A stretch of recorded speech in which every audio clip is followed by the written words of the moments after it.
Hey y'all, it's Taylor from Tattoo Teacher Plans. Welcome back to my channel. If you are new here, welcome. I'm so glad you're here.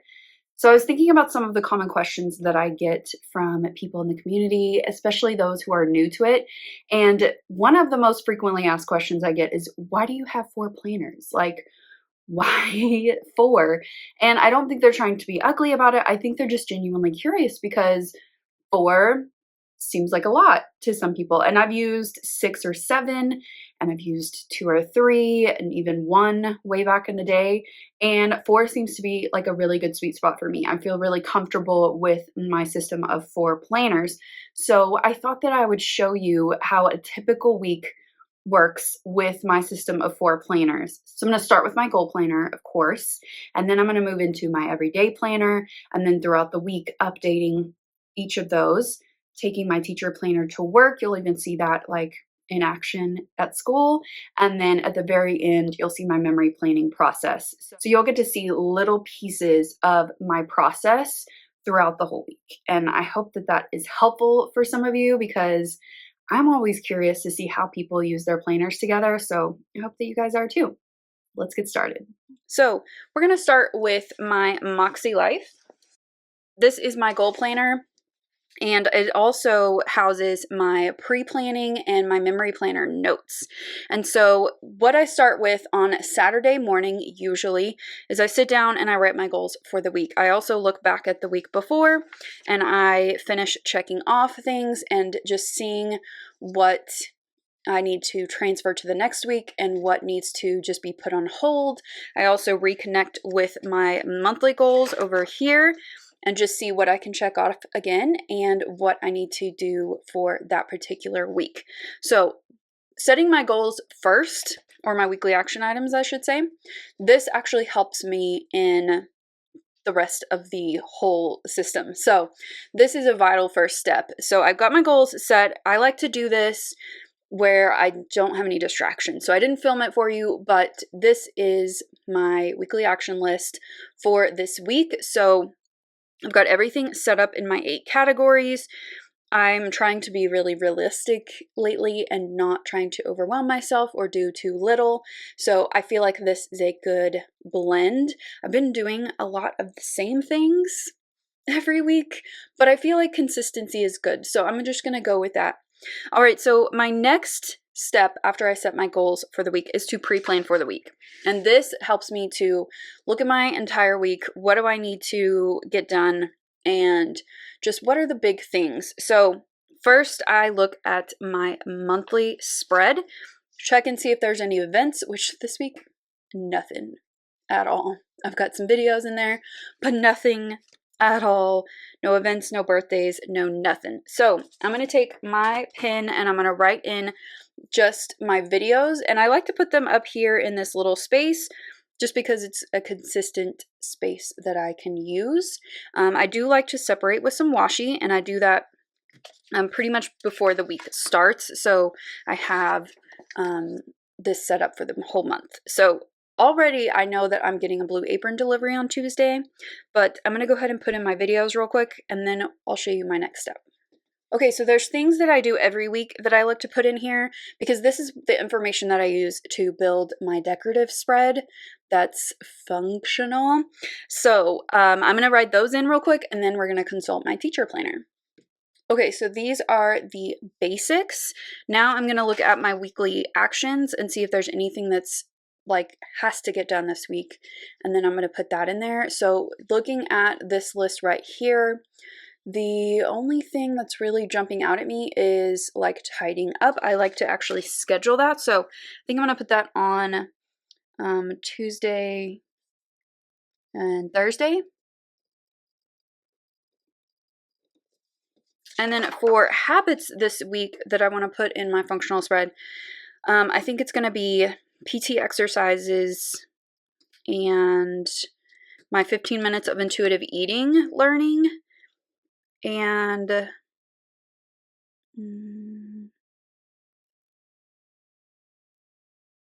my daily reading. I think those are going to be my habits. I like to just jot them down right here so that I have them. So reading, and this spread can get a little messy and it just doesn't bother me. So activity,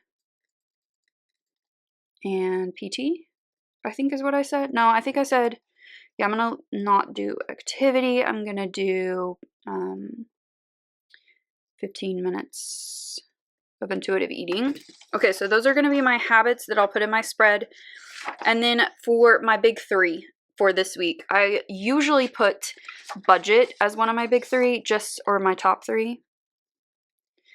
Just because it keeps me on track and not overspending. I think my other big three is going to be this one, my workspace, and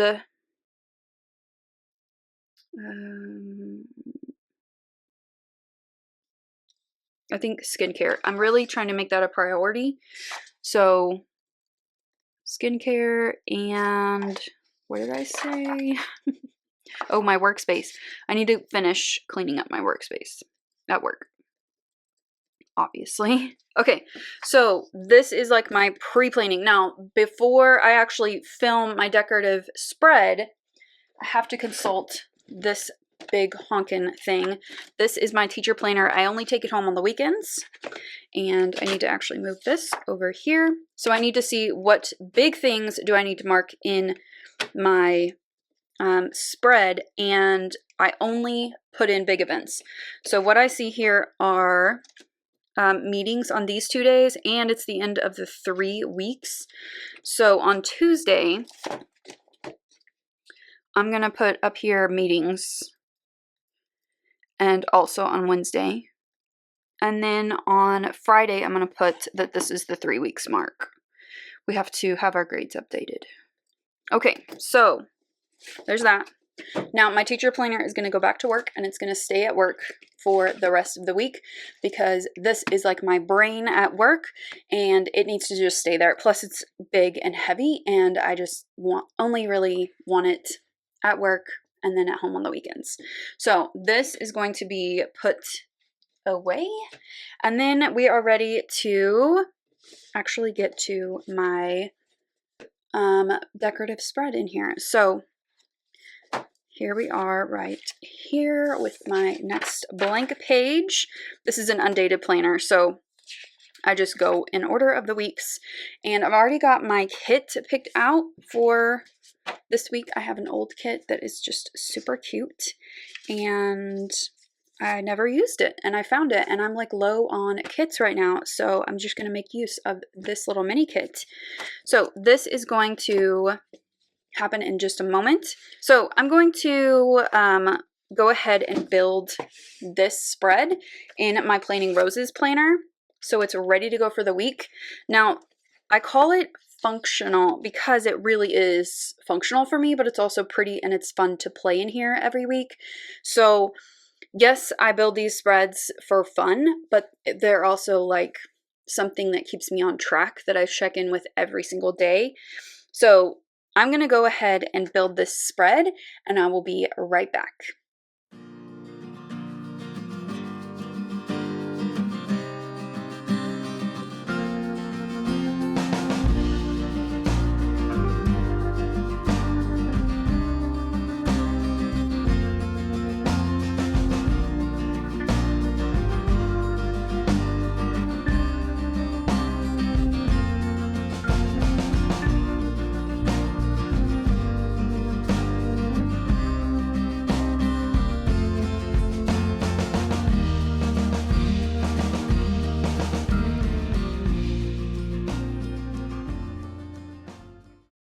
So I have all of my pre-planning done in my Planning Roses planner. So I took all of my info from my weekly actions and my pre-planning there and transferred it into here, which is just nice to look at every single day.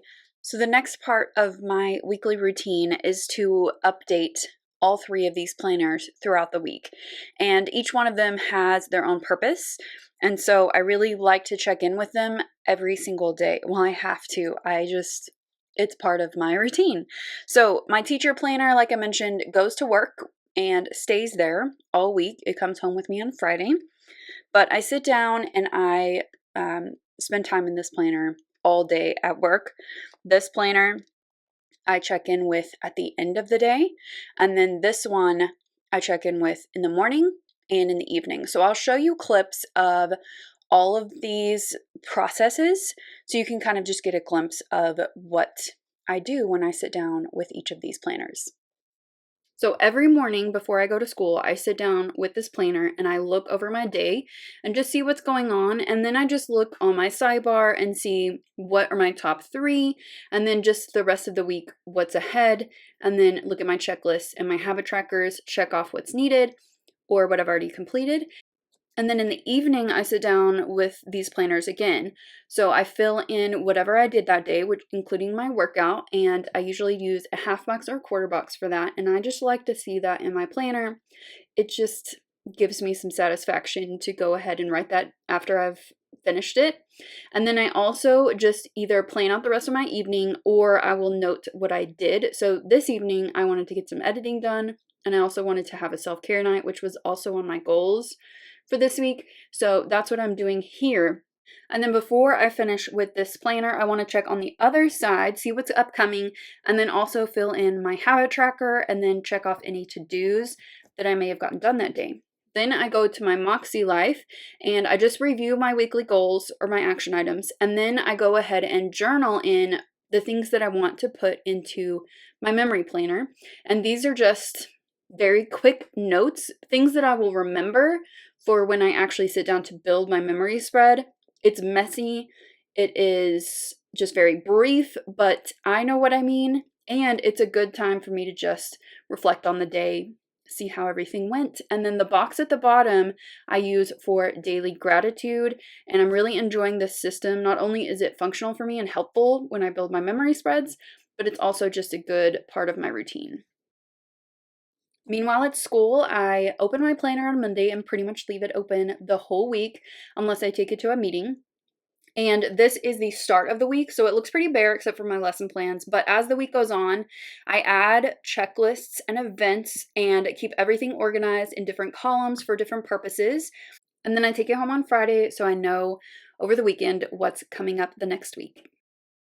So by the end of the week, I have all of my memory planner notes done, and I have my daily gratitude, of course, and this is really helpful in building my memory spreads. You'll notice the highlighting. I highlight big things that I want to note in my monthly highlights at the end of the month as I go. It's just something to kind of another form of reflection, but also it makes my memory highlights a lot easier. So what I do is I use this information, I print off my pictures for my spread that I want to build, and then we come to my Lights Planner Action Memory Planner. These are coiled inserts. They are Happy Planner sized, and they are just great for me. I have a blank slate and I can do whatever I want with this, and it always turns out cute. So for this particular week that I'm showing you here, I created this spread.